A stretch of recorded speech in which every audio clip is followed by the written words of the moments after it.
నమస్తే, welcome to Telugu 360. SS Rajamouli చాలా గొప్ప డైరెక్టరు. తన మీద కూడా కొన్ని ఆరోపణలు వస్తూ ఉన్నాయి. ఈ ఆరోపణలో నిజాలు ఎంత ఉన్నాయని తెలుసుకునే ప్రయత్నం అయితే చేద్దాం. మనతో ప్రముఖ ప్రొడ్యూసర్ చిట్టిబాబు గారు అయితే ఉన్నారు. సార్ నమస్తే. సార్ ఎలా చూస్తూ ఉన్నారు సార్ ఎస్ఎస్సి రాజమౌళి గారి మీద వచ్చే అది ఒక హాస్యాస్పదంగాను ఊరిని ఏదో బ్లాక్మెయిలింగ్ లేకపోతే ఇంకో వేరే దురుద్దేశంతో ఉన్నది కానీ, ఎందుకంటే అతను చెప్పిన వాళ్ళు 20-37 ఏళ్ళు స్నేహం అంటాడు, అతనితోటి కలిసి ఉన్నాను అంటాడు, మేము ఇద్దరం కలిసి ఏదో ఒక అమ్మాయిని ప్రేమించామంటాడు. ఇవి చెప్తున్నాడు ఆయన. చెప్పారు నన్ను టార్చర్ చేస్తాడు, ఈ విషయం బయట చెప్తాను. ఈ విషయం బయట పెడితే ఏమవుతుందంట, ఇద్దరు ఒక అమ్మాయిని ప్రేమించారు, ఆ అమ్మాయిని తను పెళ్లి చేసుకున్నాడు. ఏంటంటే దీంట్లో సమాజంలో పెద్ద తన సమాజ ద్రోహం చేసింది ఏముంది?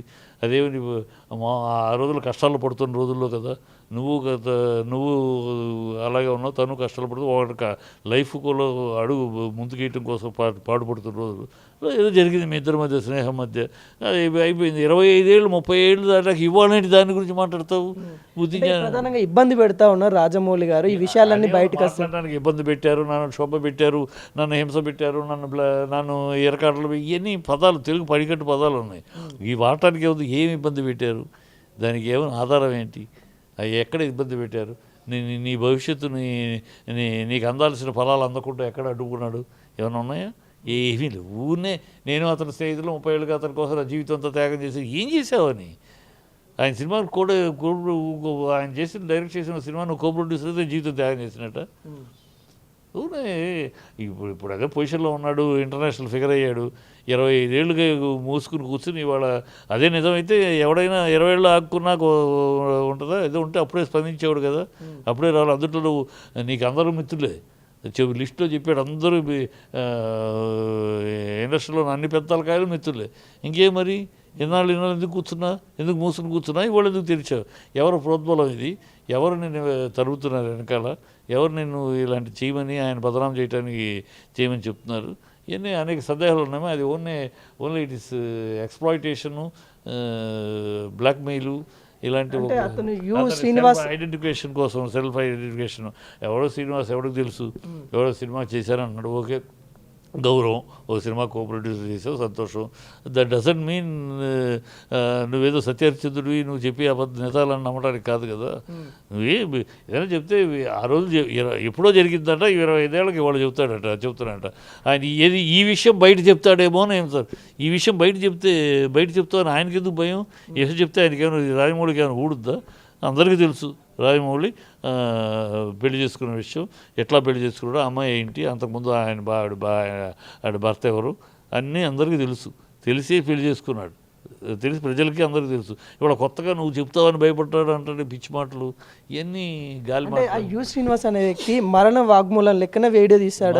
వాగ్మూలం చచ్చిపోయాడా? లేదుగా. మరణ వాగ్మూలంలోని వీడియో తీస్తూ ఉండి ప్రతోడు చేయొచ్చు. ప్రతోడు చేసేది ప్రతోడి మీద నేను కూడా మరణ వాగ్మూలం అని ఒక మేర పెట్టేశాను. కానీ విసిగిపోయినాక ఓ మరణ వాగ్మూలం పెట్టి ఇలాగ మోడీ గారు నన్ను మోసం చేశారు, మోడీ గారు నా చావు కారణం అని చెప్పి పెడతాను. అయిపోద్దా? ఏ పిచ్చివాగులు ఏమి మరణవాంగులు అంటే మరణవాంగులు అనగానే ఏదైనా జరిగితే ఆధారం ఉండాలి, ఏదైనా జరిగిన ఇన్సిడెంట్ ఉండాలి.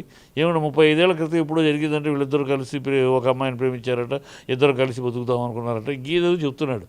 పిచ్చి మాటలు, పిచ్చి. అది మెంటల్ ఏమో అనుకుంటున్నాను. మేబీ మెంటల్లీ డిస్టర్బ్ అయ్యి ఉన్నాడేమో, అందుకని ఏం మాట్లాడితే అర్థపర్థం లేకుండా మాట్లాడుతున్నాడు. అంటే ఒక తెలుగు సినిమాని ప్రపంచ స్థాయికి తీసుకెళ్ళిన అతని మీద ఇలాంటి మచ్చరావని ఎలా చూస్తాం? అది కదా, ఇప్పుడు ప్రపంచ స్థాయికి తీసుకెళ్ళిన పెద్ద మనిషి ఇంకోటి కాదు.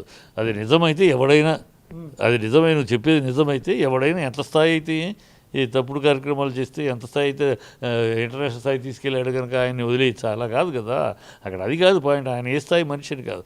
నువ్వు అతను చెప్తున్న దాంట్లో ఎంత నిజం ఉంది, ఈ అపవాదం వేస్తున్నాడే అతను చెప్పేదాంట్లో ఎంత నిజాయితీ ఉంది, ఎంత నీతి ఉంది, ఎంత విధానం ఉంది, అది చూడాలి. అది చూస్తే ఎక్కడ అతను చెప్తుందంటే ఎక్కడ ఒక పద్ధతి లేదు, ఒక నీతి లేదు, ఒక రీతి లేదు. ఇది కేవలం ఎవరో వెనకాల ఉండి దేనికో ఇతను తోస్తే ఇతను ముందుకు వచ్చి ఆ డబ్బుల కోసమో, లేకపోతే పేరు ఐడెంటిఫికేషన్ కోసమో, లేకపోతే ఇంకో బ్లాక్మెయిలింగ్గా ఉందో తప్పితే ఎక్కడ దాంట్లో ఒక రీజనబుల్ కనపట్లేదు.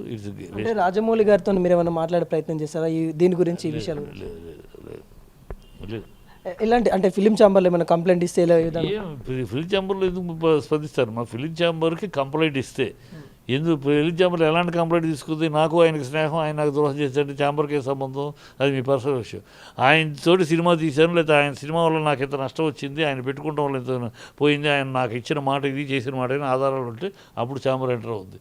అదేమి కాదే, మా ఫ్రెండ్షిప్లో ద్రోహం చేశాడు, ఫ్రెండ్షిప్లో ఏ పిచ్చి మాటలమ్మా అని గాలి మాటలు ఊనే ఎవరు వెనకాల ఉండి చేస్తారు, లేదా ఇతను మెంటల్లీ రిటైర్డ్ అయ్యి ఉండాలి అంతే.